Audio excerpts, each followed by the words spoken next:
নমস্কার বন্ধুরা, ভাইসুতি রান্নাঘরের তরফ থেকে আপনাদের সবাইকে স্বাগত। আজ আবার চলে এসেছি একটা নতুন রেসিপি নিয়ে। আজকে করে দেখাবো মাগুর মাছের পাতলা ঝোল আলু দিয়ে। চলুন রেসিপিটা শুরু করা যাক।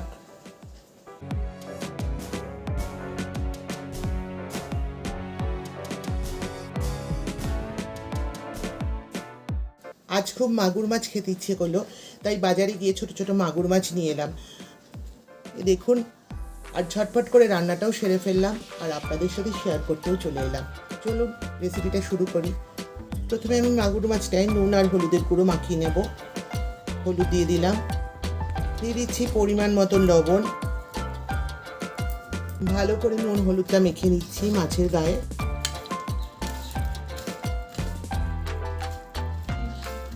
ভালো করে মাছের গায়ে নুন আর হলুদটা মেখে নিয়েছি। এবার মাছগুলো ভেজে নেব। গ্যাস অন করে কড়াই বসিয়ে দিয়েছি। এবার কড়াইতে দিয়ে দিচ্ছি সর্ষের তেল পরিমাণ মতো। এবার এর মধ্যে দিয়ে দেবো হাফ চামচ গোটা জিরে, একটা শুকনো লঙ্কা তাকে দুভাগ করে দিয়ে দিচ্ছি, আর একটা তেজপাতা দিচ্ছি, সেটাকেও টুকরো করে দিচ্ছি। ফোড়নটা হয়ে গেছে। এবার লম্বা লম্বা করে আমি আলু কেটে নিয়েছি। একটা মাঝারি সাইজের আলুকে ছ টুকরো করে নিয়েছি। আলুটা আমি এর মধ্যে দিয়ে দিচ্ছি। এবার দিয়ে দেব আন্দাজ মতন লবণ।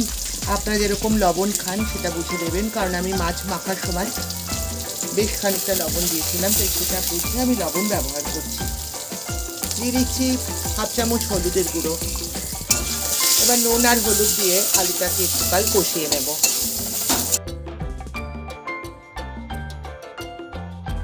আলুটা ভাজা হতে হতে আমি একটা মশলার পেস্ট রেডি করে নিচ্ছি। এখানে দিয়েছি একটা গোটা তেজপাতা, আপনারা দেখতে পাচ্ছেন।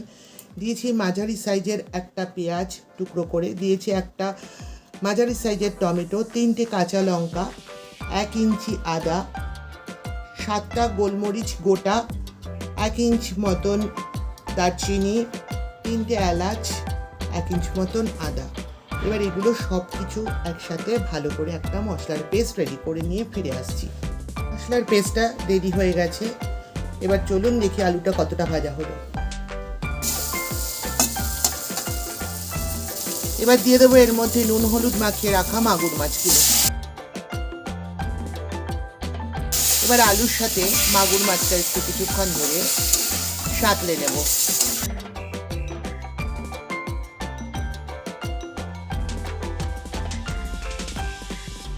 এবার এর মধ্যে দিয়ে দিচ্ছি ছোট চামচের 1 চামচ ধনের গুঁড়ো, ছোট চামচের 1 চামচ জিরের গুঁড়ো, একটুখানি সামান্য জল দিয়ে দেবো। এই বাসনটা ধুয়ে একটু জল দিচ্ছি যাতে মশলাটা পুড়ে না যায়। এবার দিয়ে দিচ্ছি বেটে রাখা এই মশলার পেস্টটা।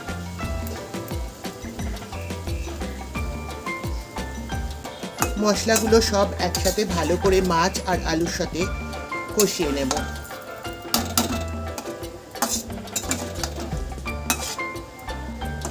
একটুকাল এটা কষতে থাকুক, তারপরে আমি ফিরে আসছি। ভালো করে কষানো হয়ে গেছে আলু আর মাছ মশলার সাথে। এবার আমি 1 মগ জল দিয়ে দিচ্ছি।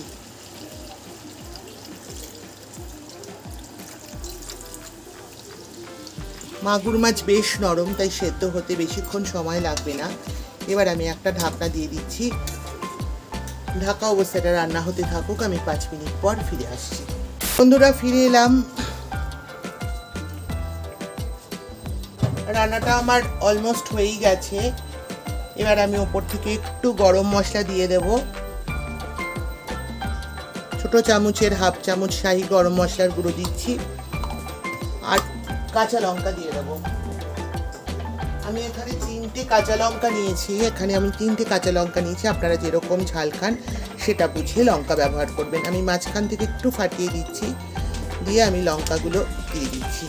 আমি একটু ঝোল ঝোল বেশি রেখেছি, আপনারা চাইলে ঝোলটা আর একটু টানিয়েও নিতে পারেন। এবার গ্যাসটা অফ করে ঢাকা দিয়ে দিচ্ছি। 2 মিনিট স্ট্যান্ডিং টাইমে রেখে আমি ফিরে আসছি। রেডি হয়ে গেল আমার মাগুর মাছের আলু দিয়ে পাতলা ঝোল। এটি গরম গরম ভাতের সাথে খেতে দুর্দান্ত লাগবে। আপনারাও একবার বাড়িতে এইভাবে মাগুর মাছের ঝোল ট্রাই করবেন, কথা দিচ্ছি ভালোই লাগবে। আমার এই রেসিপিটি ভালো লাগলে অবশ্যই লাইক করবেন, শেয়ার করবেন, আমার চ্যানেলটিকে সাবস্ক্রাইব করে পাশে থাকা বেল আইকনটিও ক্লিক করবার অনুরোধ রইল। ভালো থাকবেন, সুস্থ থাকবেন, আজ আসি। আবার দেখা হবে এরকমই কোনো রেসিপি নিয়ে আপনাদের সঙ্গে। ততক্ষণের জন্য টাটা।